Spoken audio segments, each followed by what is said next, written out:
Ça le pourchassait, et c'était énorme. Mais à quoi avait-il affaire? Il sentait la monstrueuse masse gagner du terrain sur lui, lancer à sa poursuite dans des bosquets obscurs, des étouffements de chair, le long d'allées de pu et de sang. Quand Paon se réveilla complètement, il avait la tête en capilotade. Douleur sourde, impression d'être écrasé dans un lieu étroit. Ou bien, était-ce de la paralysie? Images déformées, voix, taches de lumières et de couleurs, tout cela se bousculait sous son crâne. Francis Paon, dit Frankie, frissonna de terreur à l'idée de la chose sans nom qui le pourchassait à travers les recoins et les fissures de son inconscient. Oui, il était bien réveillé à présent, mais la poursuite continuait. Assaillant, coups, du sang giclant sur des murs d'un blanc sale. Et comme dans un lent fondu enchaîné, il comprit finalement ce qui le pourchassait. Pas des hommes de main, ni des flics, ni des agents spéciaux. C'était le souvenir. Mais le souvenir de quoi? Les pensées remontaient. Où suis-je? Qu'est-ce qui m'est arrivé, bordel? Cette dernière question, au moins, brillait clairement. Il lui était arrivé quelque chose de cataclysmique. La pièce se réduisait à une tache brouillée. Paon plissa tellement les yeux que ses dents grincèrent. Sans ses lunettes, il ne voyait rien à 3 pas. Ce qu'il devina suffit. Des courroies en cuir capitonné lui enserraient la poitrine, les hanches et les chevilles, le maintenant sur un lit qui lui paraissait aussi dur qu'une dalle. À sa droite se dressaient plusieurs piquets métalliques surmontés de formes floues. Et il y avait une sorte de mince tuyau qui descendait jusqu'à son bras, des poches pour intraveineuse, comprit-il. Le tuyau s'enfonçait dans le creux de son coude droit. Quant aux odeurs qui l'agressaient toutes plus les unes que les autres, on ne pouvait s'y tromper. Antiseptique, pommade, alcool. Je suis dans un putain d'hosto. Quelqu'un avait dû le balancer. Mais voilà, il n'arrivait pas à se rappeler quoi que ce soit. Les souvenirs lui revenaient par fragments, se poursuivant, indistincts et impitoyables dans sa tête. Coups de feu, sang, flammes des détonations. Sa myopie était encore plus impitoyable. Au-delà du lit, il ne détectait qu'un vague périmètre blanc, peuplé d'ombres, et une masse sans fond. Un bourdonnement lui parvenait, comme celui d'un climatiseur lointain, ainsi que les bips lents et exaspérants du moniteur qui contrôlait son goutte à goutte. Quelque chose ondulait au-dessus de sa tête.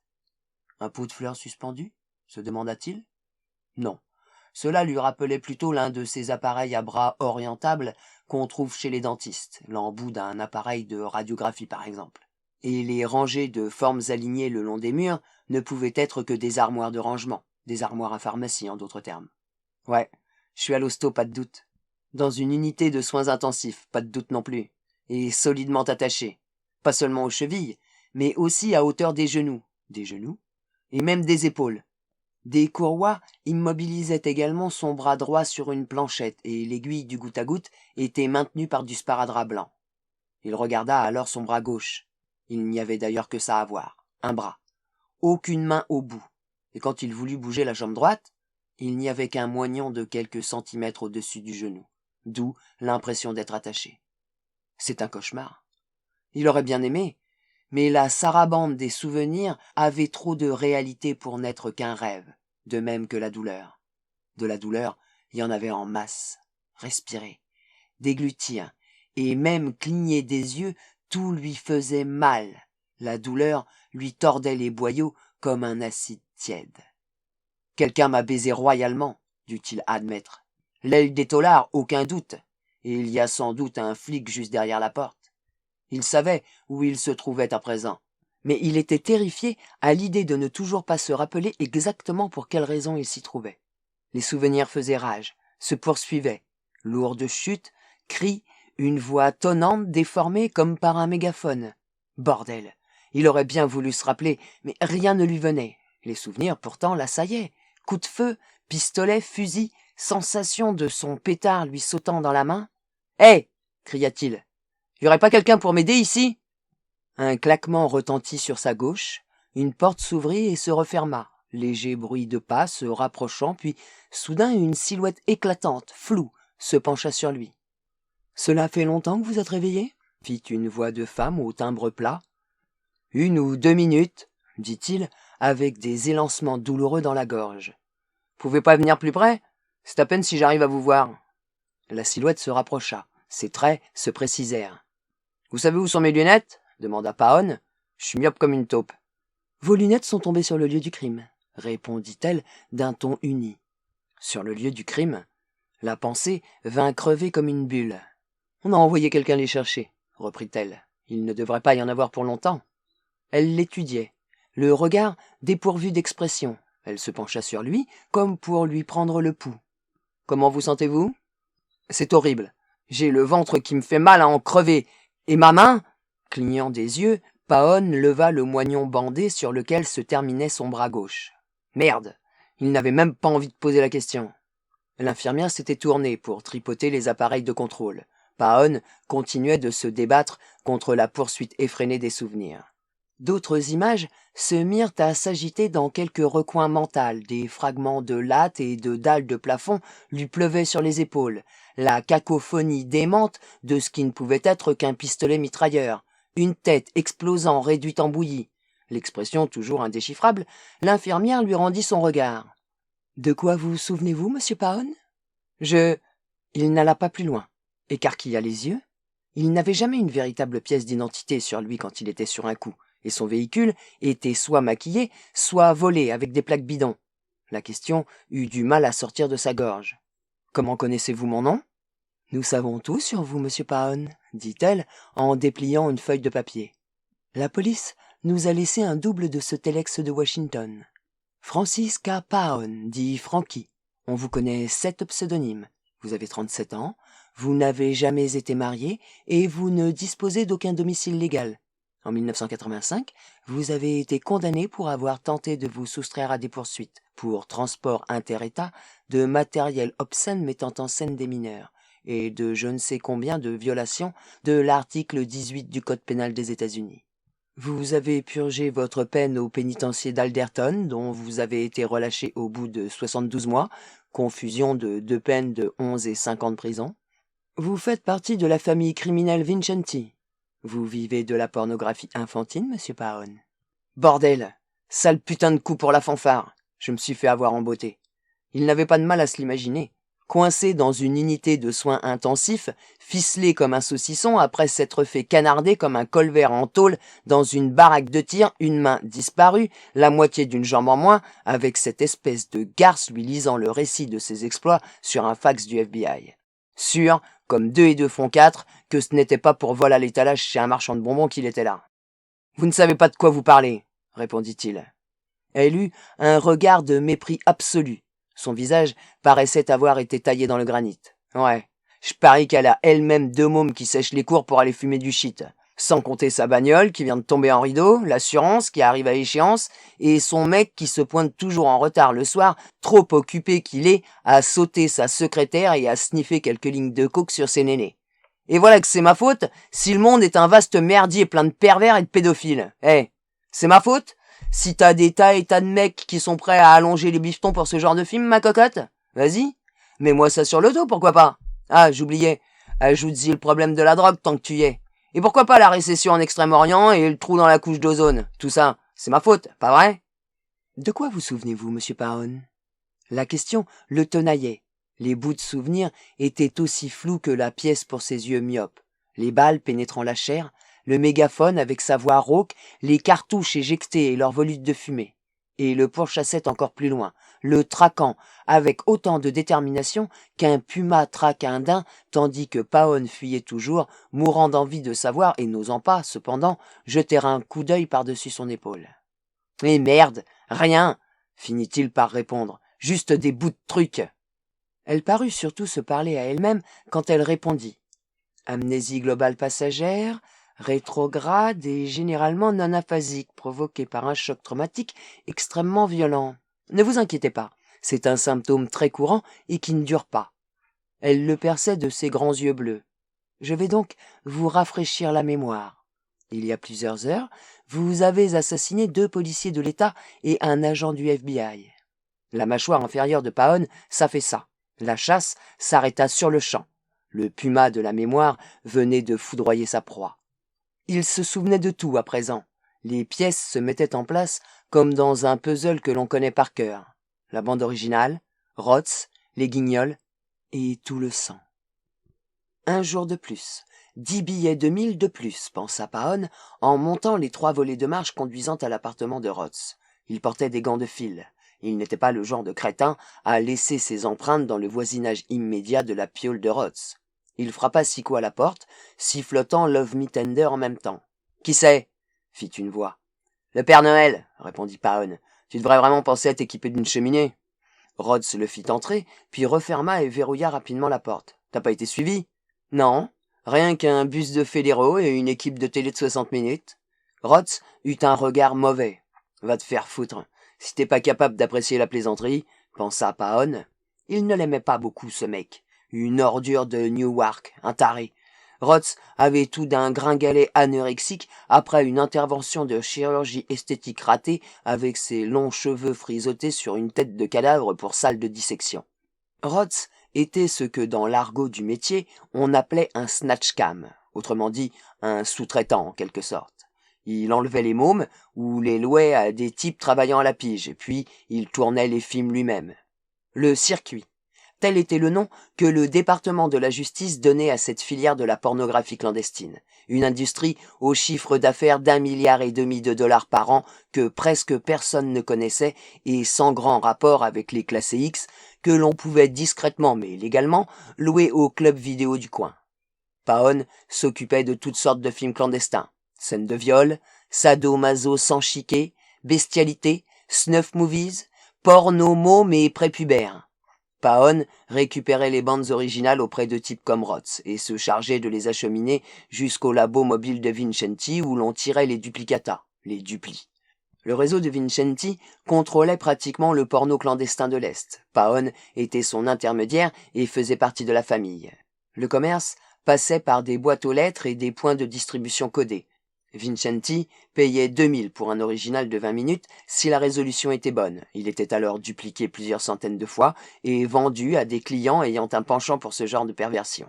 Les limeurs, les types qui faisaient le boulot sous l'œil de la caméra, étaient engagés au coup par coup, si l'on peut dire, si bien qu'il était impossible de remonter par eux jusqu'à Vincenti. Paon avait vu pas mal de saloperies depuis le temps. Une partie de son boulot consistait à vérifier la qualité des originaux. Des poules à Hells Angel camées au PCP suçant des bites de cheval ou de kleps, des drogués se chiant les uns sur les autres et mangeant souvent en prime le produit de leurs entrailles, des films nec, des films bagues, des limeurs baisant des filles enceintes, des attardés mentales, des amputés, des malformés, et les snuffs. Paon n'en revenait pas. Des gens payaient, et cher, pour voir ça, en dépit de tout ce que le spectacle avait de grotesque. Ils prenaient leurs pieds avec ces machins. Quel monde de tarés avait-il pensé des millions de fois? Mais que voulez-vous? C'est la loi de l'offre et de la demande. Le modèle américain, pas vrai? Si Vincenti ne fournissait pas la marchandise à ses clients, quelqu'un d'autre le ferait. Et tant qu'il y aurait du fric à se faire avec ce fromage, j'en prendrais ma part, se disait-il déterminé. Les commandes les plus importantes étaient pour les pornomômes. D'après les statistiques des fédéraux, c'est une dizaine de milliers de gosses qui disparaissent tous les ans et qu'on ne revoyait jamais. La plupart d'entre eux se retrouvaient dans le circuit. Plus les mômes étaient jeunes, plus le film rapportait. Une fois qu'ils étaient vieux, 14 ou 15 ans, ils étaient classés comme foutus. Et soit on les vendait à l'étranger, soit ils se retrouvaient à faire des passes pour le réseau de prostitution de Vincenti. Le premier business alimentait le second. Ouais. C'était un monde dégueulasse, pas de doute. Mais ce n'était pas le problème de Paon. La compétition était réduite. Sur la côte Est, seule une autre famille s'occupait de porno clandestin, les Bonte. Ils avaient une dent contre les Vincenti suite à une histoire qui remontait à pas mal de temps. Les deux familles se disputaient le marché, mais les Bonte n'en possédaient qu'une part réduite, pour une raison qui faisait toujours rire Paon. Dario Bonte, le Don, trouvait immoral de s'en prendre à les enfants. Il y a vraiment de quoi rigoler. Cette ordure de bonté fout des filles sur le trottoir et les fait tourner dans des pornos jusqu'à ce qu'elles en crèvent. Mais pas question de toucher aux petits. Quel connard. Parce que c'est avec les mômes qu'on se faisait le plus de fric. Pas étonnant qu'ils perdent du terrain, papa Bonté. Il y avait bien aussi des nouveaux qui se pointaient sur le territoire des Vincenti avec des pornomômes tournés en Europe. Mais ils ne tenaient pas très longtemps. Au fond, le boulot de Paon était simple. Il achetait les originaux, les transportait jusqu'au labo et s'arrangeait pour que les sous-traitants ne fassent pas les marioles. Comme cet abruti, cette triple buse de Rotz, ce tas de merde. Je t'en ai fait 5, dit Rotz, les trucs habituels. Mais j'ai pensé à quelque chose. Oh, tu penses maintenant? Jamais Paon n'avait vu d'appartement aussi minable. Un séjour minuscule, plein de meubles à monter soi-même, des murs tachés, des dalles en plastique verdâtre et collantes au sol, une cuisine d'où émanait de lourds relents de nourriture. Putain, c'est pas Buckingham Palace, poutre non. 2000 pour un pornomôme, c'est un peu juste ces temps-ci, reprit Rotz. Enfin quoi, mec? Pour un original dont l'équipe de Vincenti va tirer des centaines de copies? Il se fait un sérieux paquet avec ça. Mais moi, là-dedans, à chaque fois que je tourne un original pour lui, j'ai le cou qui s'allonge d'un bon 1000. C'est parce que t'es né avec un cou long d'un 1000, Icabod. Je trouve que 2,5, ce serait plus correct. Tu comprends? Il paraît que chez les bons de thé, on les paye 3000. Les bons de thé font pas de pornomôme, tête de nœud, lui rappela Paon. Tous les mecs qui sont de la partie le savent. Ouais, mais ils font des snuffs, et des nécros, et tous les autres trucs du genre. C'est moi qui me crève le cul à tourner les originaux. Après tout, j'ai bien le droit d'aller chez celui qui me paye le mieux. Paon le dévisagea. Fais gaffe à ce que tu racontes, Rotz. Pas de conneries. Tu tournes pour Vincenti et uniquement pour Vincenti. Point final. Tu veux un bon conseil? Oublie jusqu'à l'idée d'aller vendre ta merde chez quelqu'un d'autre. Tu veux savoir ce qui lui est arrivé au dernier qui a voulu faire son petit malin? Les flics de Jersey l'ont retrouvé pendu par les pieds dans la buanderie d'un appart. Travaillait au chalumeau, le mec. En prime, ils lui ont coupé la queue. Expédié par FedEx à la grand-mère à San Bernardino. Il y eut un tressaillement sur le visage de Rotz. Ouais, bon, comme je disais, 2 billets de 1000, c'est pas mal correct. C'est aussi mon avis, songea Paon. Où ils sont, les dos verts? Paon prit la direction de la pièce du fond, celle dans laquelle Rotz exerçait ses talents de cinéaste. Rien du tout tant que j'ai pas vu le fruit de ton labeur, mon coco. Il s'assit sur un canapé qui avait dû servir d'accessoire dans plusieurs douzaines de films de Rotz. Juchés sur leur trépied, des caméras haute résolution et des projecteurs, du matériel de pro. Il fallait tourner les originaux en grand format sur des bandes spéciales, si l'on voulait que les copies conservent un bon contraste. Les 5 cassettes étaient posées devant un Sony Trinitron grand écran et un double magnéto de Thomson Electronics. Les gosses sont bons cette fois, tu verras. À tous les niveaux, s'auto-complimenta Rotz. Parfois, il y en avait qui piquaient leur crise pendant une prise de vue ou qui tournaient de l'œil. Un bon paquet était déjà salement amoché dès le départ, bébé de mère cocaïnomane ou alcoolique, enfant battu. Il y avait des moments où Paon lui-même se sentait triste de voir comment se passaient les choses. Des corps pâles se mirent à s'agiter sur l'écran. D'une certaine manière, c'était toujours pareil. Ce qui faisait le plus sale effet à Paon, c'était les visages. Les petits visages des enfants, leur expression perdue, leur attitude quand les pins de location de Rotz entraient en action. Qu'est-ce qu'ils peuvent bien penser? Qu'est-ce qui peut bien leur passer par la tête? De temps en temps, un môme regardait droit dans la caméra avec une expression défiant toute description. « Laisse-moi au moins passer les billets aux UV pendant que tu regardes, » dit Rotz. « Ouais, tiens. » Paon lui envoya l'enveloppe.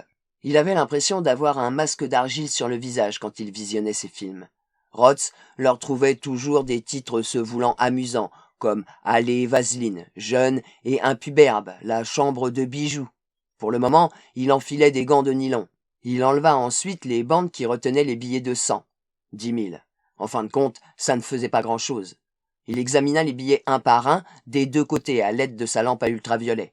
Les gars des finances travaillaient en liaison avec le département de la justice et le FBI. Leur petit jeu favori consistait à retourner un client et à coller une teinture, du phosphate d'uranyle, invisible à l'œil nu sur les billets. Une preuve en béton devant le tribunal. « Ils sont assez propres pour toi ?» lança Paon. « Je veux dire, pour un type aussi propre que toi. »« Ouais, c'est bon. » Le visage de Rotz s'éclaira tandis qu'il continuait son inspection. « Hé, et les numéros ne se suivent pas? Excellent, ça !» Paon eut une grimace quand son regard revint sur l'écran. Dans le dernier film, c'était Rotz lui-même, les cheveux tirés en arrière et une fausse barbe collée au menton qui tenait le rôle du limeur. « Pas mal, hein ?» commenta Rotz avec un sourire en se voyant sur l'écran. « J'avais toujours rêvé de faire du cinéma. Tu mériterais un Oscar. Meilleur second rôle de pervers. C'est juste un petit pédé qui traînait. Et voyez un peu qui me traite de pervers. Moi, je fais juste les enregistrements. C'est vous les mecs qui les revendez. » Il n'avait pas tort. Je suis un simple pion dans la partie, se rappela Paon. Quand il y a de l'argent à se faire, on regarde pas aux moyens. Bon, je me tire, dit-il dès la fin du dernier film. Il remit les cassettes dans leur boîte et suivit Rotz dans le séjour. J'aimerais pouvoir te dire que c'était un plaisir. L'autre eut un petit rire. Tu devrais être plus sympa avec moi. Un jour, je pourrais te laisser jouer dans un de mes films. Après, tu ne seras plus jamais le même. Ah ouais? Toi non plus, tu ne seras plus le même le jour où je te tordrai le cou pour te faire entrer la tête dans le cul. À la porte de l'appartement, Rotz affichait le sourire de celui qui tient sa réplique. À la prochaine. Je t'aurais bien serré la main, mais je voudrais pas te la salir. Merci pour l'attention. Avant de sortir, Paon nettoya ses lunettes avec un mouchoir, puis tendit la main vers la poignée et... Il y eut une formidable détonation. « Sainte merde !» hurla Rotz. La porte jaillit de son chambranle. Soyons précis, elle ne s'ouvrit pas, elle tomba. Pas étonnant que Paon, paralysé sur le moment, ait remarqué la taille du flic qui reculait de l'embrasure, son bélier d'acier à la main. Un autre flic, encore plus grand et costaud, se pointa dans la pièce tenant son automatique canon en l'air. « On ne bouge plus! Police !» Jamais Paon n'avait déguerpi aussi vite de toute sa vie. Il passa un bras autour du cou de Rotz et commença à le tirer en arrière. Le cinéaste se mit à haleter et pissa dans son pantalon quand il comprit qu'il servait de bouclier humain. Il y eut 2 détonations, et les balles atteignirent Rotz à hauteur du sternum. « Laisse tomber, Paon !» lui cria le flic. « Y a pas d'autre issue !» Connerie, pensa le truand. Rotz était secoué de tressaillements et gargouillait, vomissant du sang sur lui. Puis, soudain, il devint un poids mort. Le mouvement donna cependant à Paon le temps de s'abriter derrière le comptoir de la cuisine et de sortir son SIG 220, rempli à ras-bord de balles chemisées de 9 mm. « Faut faire fi ça !» s'intima-t-il. Il bondit, tira par 2 fois et se laissa tomber. Les 2 balles atteignirent le policier au cou. Paon l'entendit qui s'effondrait. Les ombres s'immobilisèrent dans l'entrée. Un mégaphone tonna. « Francis Frankie Paon, tu es cerné par des officiers de la police de l'État et du FBI. Jette ton arme et rends-toi !» Et ainsi de suite. Il sortit son pétard de secours, un Colt à canon court, glacial, et le jeta sur le comptoir. Un flic en tenue et un autre en civil se précipitèrent dans la pièce. Les cons, pensa-t-il. Il jaillit à nouveau de son abri et expédia 2 rafales de 2 coups. Le flic en tenue tourna sur lui-même, ayant pris ses 2 balles sous le menton. Quant au type en civil, un agent du FBI, il chopa les siennes entre les yeux. Un bref coup d'œil exorbité suffit à Paon pour voir exploser la tête du type. Un goulash à base de cervelle alla éclabousser le mur. Pas question que je me rende. Il se sentait d'un calme surprenant. La pièce du fond, la fenêtre, un saut de 2 étages dans les buissons. C'était sa seule chance. Une chance qui ne lui fut jamais accordée. Avant qu'il ait pu en sortir, la salle de séjour lui donna l'impression de vibrer. 3 hommes des forces spéciales en gilet pare-balles chargèrent presque chorégraphiquement. Et ce fut le chaos. Des M16 réglés sur automatique crachèrent du cuivre brûlant dans une pétarade de tondeuse à gazon, creusant un chapelet de trous dans le mur et réduisant la cuisine en miettes. « Je me rends !» cria Paon, mais la fusillade ne fit que s'intensifier. Il se roula en boule, tandis qu'autour de lui tout paraissait se désintégrer en fragments volants de plus en plus petits. Chargeur après chargeur, les balles arrivaient, pulvérisant les placards, entaillant le comptoir et le parquet. Et quand le trio en Kevlar en eut terminé avec la cuisine, il ne restait pas grand-chose de Paon non plus. Sa main gauche ne tenait plus à son poignet que par un seul ligament, et sa jambe droite était un amas de pulpe de chair. Des éclats d'acier chauffé à blanc lui cuisaient les tripes. Puis ce fut le silence. Son estomac lui brûlait comme s'il avait avalé du napalm. Il commença à perdre conscience, tandis qu'il respirait des bouffées chargées de cordite. Il se retourna sur le dos, des gouttes de sang tachaient ses verres. Des équipes soignantes emportaient les policiers morts. Un homme en salopette bleue s'avança, avec à la main une arme dont le canon fumait encore. Des messages radio crépitants, incompréhensibles, arrivaient par bouffées brumeuses dans l'air surchauffé. Puis, Paon se retrouva sur une civière qui lui sembla être un lac de sang. Quelques instants plus tard, alors que tout était de plus en plus flou, des lumières blanches et rouges se mirent à battre sous ses yeux. Les portes de l'ambulance se refermèrent. « Seigneur Tout-Puissant » murmura-t-il. « Je vous avais dit que ça vous reviendrait. »